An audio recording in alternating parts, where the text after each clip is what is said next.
नमस्ते, जय हिंद साथियों। देखिए, हमारे बहुत सारे भाई इस बार जो है एसएससी जीडी में 2024 की भर्ती में फॉर्म फिलअप नहीं कर पाए हैं, जो अगली वैकेंसी के इंतज़ार में हैं। और बहुत सारे ऐसे भाई हैं जो फॉर्म फिलअप किए, एग्ज़ाम लिखे, लेकिन उनका मार्क्स जो है नंबर अच्छा खासा नहीं है। वो अगली वैकेंसी की तैयारी में अभी से ही लगना चाहते हैं और लगे हुए हैं। तो आप लोगों में जो पहली बार फॉर्म फिलअप कर रहे हैं, उनको थोड़ा-सा ये सारे को कमेंट कर रहे थे कि सर एक स्ट्रेटजी वीडियो बनाइए कि हम किस प्रकार तैयारी करें।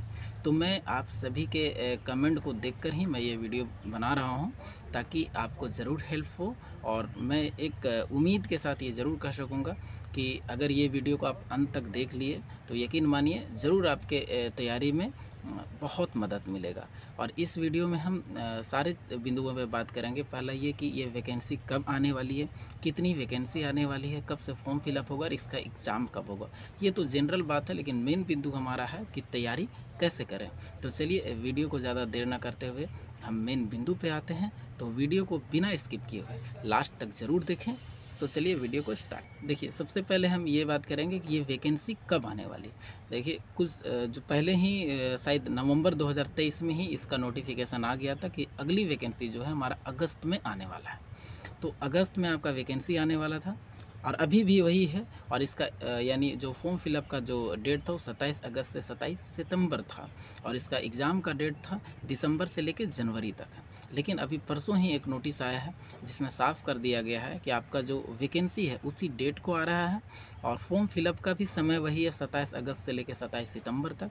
लेकिन जो एग्ज़ाम था उसको एक महीना बढ़ा दिया गया है, यानी दिसंबर टू जनवरी नहीं, जनवरी टू फरवरी कर दिया गया है। तो ये हम लोगों के लिए बहुत अच्छा है, जो पहली बार तैयारी करें उनको अच्छा खासा समय मिल गया। अब इसकी वैकेंसी कितना आने वाली है, तो ये अब एजेंसी पे ही छोड़ दिया जाए, वो एसएससी पे ही छोड़ दिया जाए कि ये वैकेंसी कितना दे रहा है। जब आएगा उसी टाइम पता चलेगा, ठीक है ना। अब चलिए बात करते हैं कि हम तैयारी किस प्रकार करें। सबसे पहले बात करते हैं जो पहली बार एसएससी जीडी के तैयारी में लगे हैं उनके लिए। बहुत लोगों का आदत है कि भाई हम एक अपना एक स्ट्रेटजी बनाएं और एक अपना प्री प्लान होना चाहिए कि हम तैयारी किस प्रकार करें, ताकि हम ये 7 महीना में, यानी अभी मई ख़त्म हो गया, जून से मान लीजिए तो दिसंबर तक, जनवरी को लेना नहीं है। ये 7 महीना 8 महीना में जो भी आपके पास समय है, इस बीच में हम तैयारी किस प्रकार करें कि हमारा सिलेबस जो है वो कंप्लीट हो जाए और हमारा सिलेक्शन भी हो जाए।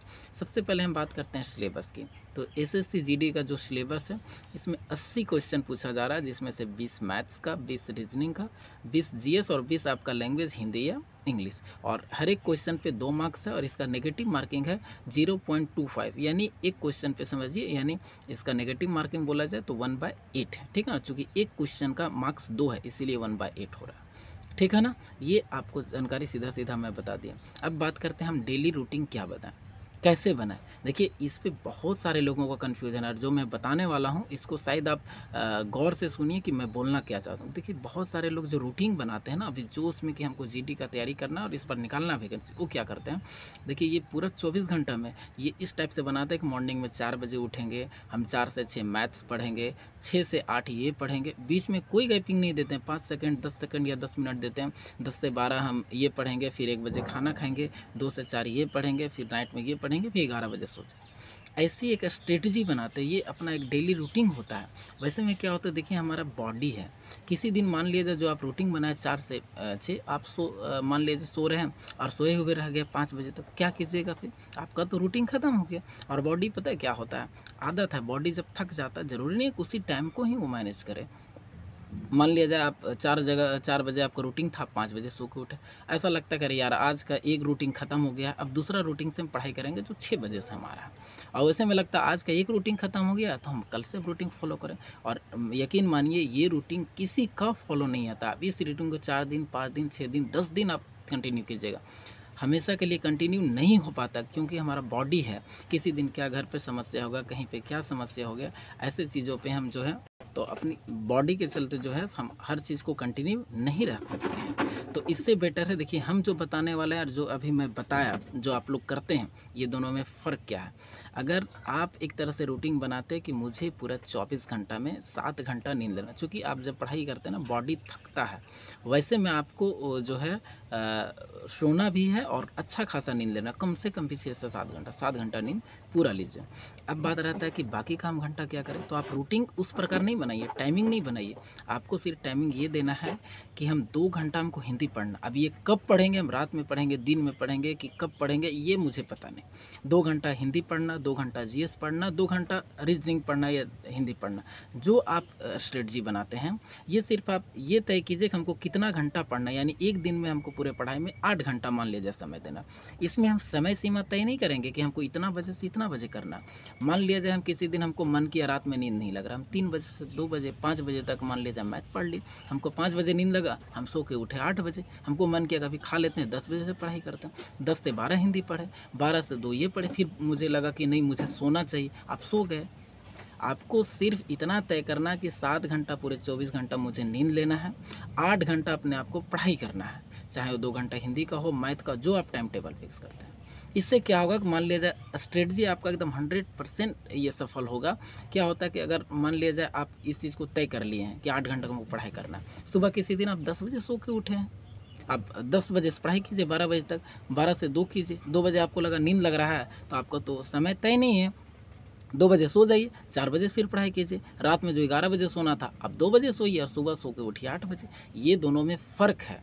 तो इस टाइप का आप एक स्ट्रेटजी बनाइए कि हमको इस तरह पढ़ना, 2 घंटा हिंदी में समय देना, 3 घंटा मैथ में देना, 2 घंटा जीएस में देना, 3 घंटा रीजनिंग में देना, जो आप तय करते हैं, ठीक है ना। इसको आप अपने जीवन में ढालिए इस प्रकार से और ये आदत बनाइएगा, बहुत बेटर होगा, ठीक है। अब ये हो गया डेली रूटीन। करते हैं कि पढ़ाई कैसे करना है। देखिए सबसे पहले हम बात करते हैं लैंग्वेज पेपर, हिंदी या इंग्लिश की। हिंदी की बात करते हैं।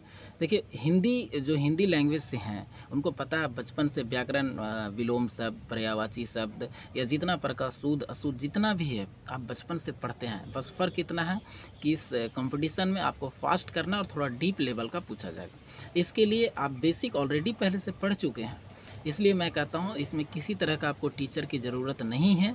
आप अच्छा एक बुक खरीदिए और बुक में आपको इनफ है। और मैं इसके लिए एक बुक आपको बताना चाहूँगा, रोजगार विद अंकित का, अंकित भाटी सर का एक बुक आता है हिंदी का, एसएससी जीडी प्रश्न, उसको लीजिए। मैं कहता हूँ इनफ है आपकी तैयारी के लिए, हिंदी उससे बाहर पूछेगा ही नहीं, ठीक है ना। उसमें इतना सारा अगर विलोम शब्द ही पूछ रहा है तो 300-400 विलोम दे दिया, और ऐसा नहीं कि अंदाजी विलोम दिया है, बहुत सारे बुकों में दिया 600-700, लेकिन उस बुक में जो दिया हुआ है वो एकदम ऐसा लगता है जो जिस लेवल में एसएससी जीडी पूछता है हमारा उसी टाइप का, जो पूछा हुआ वो सारा क्वेश्चन डाला हुआ। तो मैं कहता हूँ जीडी का वो हिंदी का बुक आप खरीदिए। कोई कोर्स खरीदने से आपको ज़रूरी नहीं है, उसके लिए आप उस बुक को पढ़ लीजिए। मैं कहता हूँ हिंदी में आराम से आपका मार्क्स आ जाएगा, बस उसमें प्रैक्टिस करते रहिएगा, ठीक है ना। दूसरा बात करते हैं हम रीजनिंग का, ठीक है। रीजनिंग, चलिए उससे पहले मैं बात करता हूँ जीएस का। देखिए एसएससी जीडी में जीएस जीके जो भी बोलते हैं, स्टैटिक जीके, ये सब सारा चीज़ ज़्यादा डीप नहीं पूछा जाता, सारा स्टैटिक के तौर पे ही पूछा जाता है। और इसके लिए आपको बड़ा डीप हिस्ट्री ज्योग्राफी ज़्यादा पढ़ने की ज़रूरत नहीं है। मैं कहता हूँ इसके लिए लूसेंट बुक इनफ है। अब लूसेंट क्या है, तो जो पहली बार तैयारी कर रहे हैं वो लूसेंट को आप पढ़िए, वो आपका बेसिक को मजबूत करेगा। और 2-3 बार अगर लूसेंट को आप पढ़ लिए ना, आपके लिए बेसिक तैयार हो जाएगा। अब लगता है कि हमारे एग्ज़ाम में कैसे पूछेगा, इसके लिए भी मैं बोलूँगा अंकित भाटी सर का एक जीएस का, जीके का एक बुक आता है, आप उसको परचेज़ कीजिए।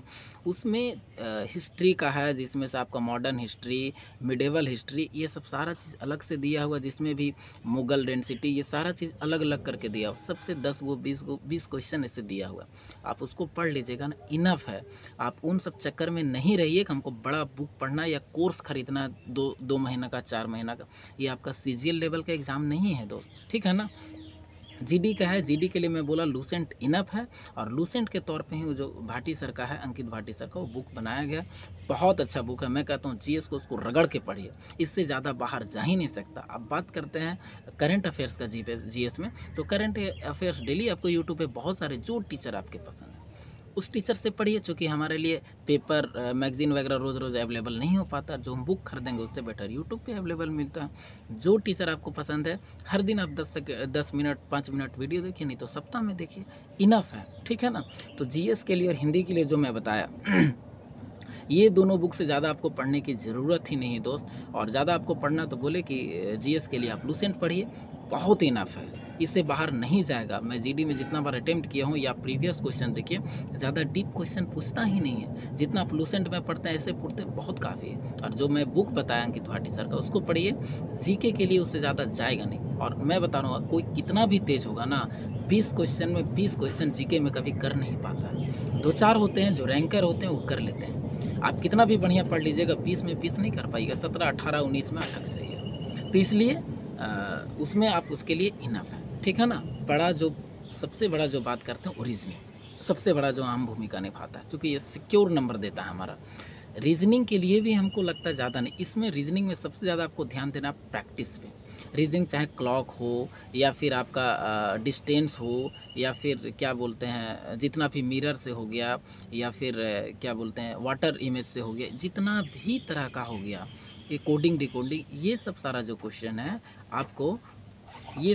क्वेश्चन है आपको एक बार कोई बुक में, और नहीं होता है तो यूट्यूब में जो आपको टीचर्स पसंद है, चाहे जो भी टीचर, इसमें हम कोई टीचर का सलाह नहीं दे सकते हैं, जो टीचर आपको पसंद है, क्योंकि सारे टीचर्स का पढ़ाने का तरीका अलग है, कोई टीचर ख़राब नहीं है।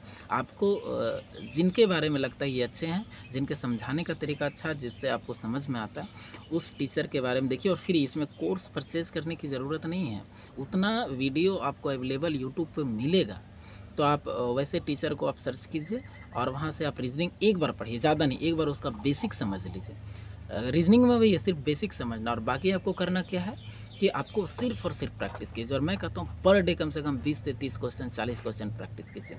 रीजनिंग हर किसी से बनता है, आपसे भी बनेगा, बस फ़र्क ये है कि उस समय बहुत ज़्यादा लेता है, और इस समय को कम करने के लिए आपको प्रैक्टिस खूब करना पड़ेगा। तो रीजनिंग भी बड़ा महाभारत नहीं है, आप इसको प्रैक्टिस कीजिए, आपका ज़रूर पूरा होगा। मैं कहता हूँ एक बुक खरीदिए रीजनिंग का, जिसमें चैप्टर वाइज क्वेश्चन दिया हो, 100 गो, 50, 150 ऐसे, उसको प्रैक्टिस कीजिए। रीजनिंग इनफ हो जाएगा। ये 6 महीना मतलब बहुत है। एक दिन का आप टारगेट बनाइए कि एक दिन में हम 15, 20, 30 क्वेश्चन या चैप्टर वाइज हम प्रैक्टिस करेंगे।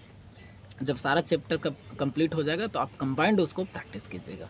रीजनिंग सिर्फ और सिर्फ प्रैक्टिस खोजता है। आप किसी टीचर का क्लास भी लीजिएगा ना, यकीन मानिए 4 दिन 5 दिन, एक दिन क्लास देखिएगा, 10 मिनट के बाद उसका बेसिक समझ में आएगा, और 2 दिन पर वही क्लास चलता रहेगा, उसका सिर्फ प्रैक्टिस। तो उससे बेटर हम पैसा क्यों बर्बाद करें, उतना फ्री वीडियो हमारा बेसिक का मिल जाता है यूट्यूब पे, बाकी सारा चीज़ हम खुद से प्रैक्टिस करेंगे। रीजनिंग आप कितना बढ़िया टीचर के पास पढ़िए, प्रैक्टिस जब तक नहीं कीजिएगा वो नहीं हो सकता है, मैं दावे के साथ कहता हूँ। इसलिए आप रीजनिंग में प्रैक्टिस कीजिए, किसी प्रकार का कोर्स खरीदने की ज़रूरत नहीं है। अब सबसे बड़ा बात करते हैं जिसमें सब हमारे भाई को डर लगता है, मैथ। देखिए, अगर मैथ आप पहले से तैयारी कर रहे हैं जो भाई, वो मैथ मैं कहता हूँ जो पहले से तैयारी कर रहे हैं उनको अब कोर्स खरीदने की ज़रूरत नहीं। आप बुक खरीदिए या सेट खरीदिए या एसएससी का प्रीवियस क्वेश्चन उठाइए और उसका सिर्फ और सिर्फ प्रैक्टिस कीजिए, जम के प्रैक्टिस कीजिए। लेकिन अब बात होता है कि जो भाई पहली बार तैयारी उनका बेसिक भी मजबूत नहीं, उसके लिए मैं कहता हूँ कि आप कोई टीचर का ओनली फॉर मैथ्स का कोर्स खरीदिए। मैं ये सजेशन ज़रूर दूंगा, क्योंकि मैथ्स ऐसा चीज़ है ना कि अगर आप उसका बेसिक नहीं जानते हैं तो तुरंत अचानक से नहीं हो पाता है। तो मैथ्स के लिए आप अच्छे टीचर को चुनिए। मैं किन्हीं के बारे में सजेशन नहीं दूंगा, आपको जो अच्छा लगता है यूट्यूब में आप उनका खरीदिए कोर्स, और एकदम बोले ना कि शुरुआत से तरीके से। और उसका एक तरीका है कि अगर आप उसका क्लास लेते हैं तो जितना क्लास में बताया जाता है उससे 2 गुना आप उसका क्वेश्चन उठाइए बुक से और उसको प्रैक्टिस कीजिए। मैथ्स भी बहुत ज़्यादा प्रैक्टिस ढूंढता है। तो ये मैथ्स के बारे में बता दिए, हिंदी के बारे में बता दिए, बुक, रीजनिंग के बारे में और जीएस के बारे में। मैथ्स के बारे में बता दिए कि आप अच्छे टीचर अपने लायक ढूंढिए और उससे तैयारी कीजिए, ठीक है ना। और अब हम बात करते हैं कि इन सब करने के बाद ये 5-6 महीना क्या हमारा तैयारी हो पाएगा। मैं कहता हूँ मैं जो तरीका बताया हूँ ना, 100% आप आराम से एग्ज़ाम में फोड़ के आइएगा। और मैं कहता हूँ जितना भी सिलेबस है 3 से 4 महीना इनफ है। 3 से 4 महीना। अब हम सीजीएल का तैयारी नहीं कर रहे हैं भाई कि हमारे लिए 2 साल की ज़रूरत है। हिस्ट्री सिर्फ 1 साल और 2 साल पढ़ता है, सीजीएल वाले पढ़ते हैं। हम लोग खुद जब पढ़ाई करते थे ना तो पता नहीं था जीडी के बारे में, जब पढ़ाई करते थे तो हिस्ट्री 1 साल पढ़े, और जीडी में हिस्ट्री का उतना महत्व नहीं कि 1 साल का ज़रूरत है। 2 महीना वाला पढ़ा हुआ बंदा भी उतना तैयारी कर सकता है, ठीक है ना। तो उतना ज़्यादा महाभारत आपको नहीं इकट्ठा करना। आप जिस लेवल का आप एग्ज़ाम दे रहे हो उसी लेवल का पढ़ाई कीजिए, ठीक है ना। अब बात रहा था कि ये सब सारा होने के बाद 3 महीने के बाद, चौथा महीने के बाद 2 महीना जम के इतना प्रैक्टिस कीजिए और सारे एकदम कंबाइंड पूरा जैसे एग्जाम में पूछा जाता प्रीवियस का क्वेश्चन उठाइए जितना पूछा गया, जिसमें सारा सम्मिलित हो, मैथ्स, रीजनिंग, जीएस, हिंदी, उसको खूब प्रैक्टिस कीजिए। पर डे 1 से 2 सेट कर मारिए और आप ये ऑफलाइन मारिए। ऑफलाइन के बाद आपका नंबर अच्छा खासा आने लगता है, आपको लगता है ठीक ठाक है, क्योंकि एग्ज़ाम आपको ऑनलाइन देना, फिर ऑनलाइन आप टेक्स्ट बुक में टेस्ट खरीदिए और उसको पर डे 1 से 2 टेस्ट मारिए। सबसे ज़्यादा आपके एग्ज़ाम में अगर अहम भूमिका निभाएगा तो आपका ये प्रैक्टिस सेट। इसलिए प्रैक्टिस इतना कीजिए कि जैसे क्या होता है ना कि आप जितना भी क्वेश्चन पढ़े मैथ्स में 100% सारे क्वेश्चन को नहीं जानते हैं, तो जब आप टेस्ट खरीदते हैं उसमें अचानक से सारा हर एक टॉपिक पे क्वेश्चन आता है, अचानक से मेरा दिमाग नहीं काम करता है, वैसे बनाने के बाद हर तरह का क्वेश्चन हमारे दिमाग में घूमेगा कि हमको और कैसे पढ़ना। और उसमें एक चीज़ और ख्याल रखिएगा कि जहाँ पे देखिएगा हमारा ये क्वेश्चन नहीं बन रहा है, ये किस टॉपिक का, उसको फिर जाकर दोबारा पढ़िएगा या यूट्यूब में सर्च कीजिएगा, बहुत सारा वीडियो मिलेगा, आराम से पढ़िएगा, ठीक है ना। तो ऐसे तैयारी कीजिए, मैं कहता हूँ आराम से तैयारी होगा। और ये तैयारी आप ये नहीं उम्मीद कीजिए कि हमारा अगस्त में वैकेंसी आएगा तो हम अगस्त से तैयारी करें। आप आज से, अभी से, जो आप कल जाके आप 12-12 घंटा का पढ़ेंगे, आप अभी से 6 घंटा ही पढ़िए, ठीक है ना। ये तैयारी बोला जाता है आप थोड़ा कीजिए लेकिन कंटिन्यू कीजिए।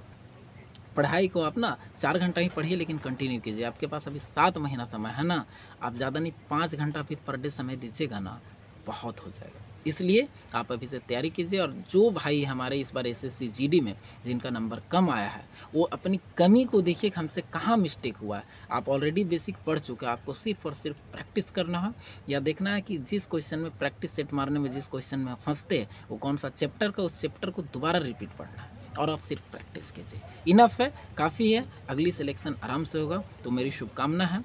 आप लोग तैयारी कीजिए और अगला सिलेक्शन लीजिए। जय हिंद।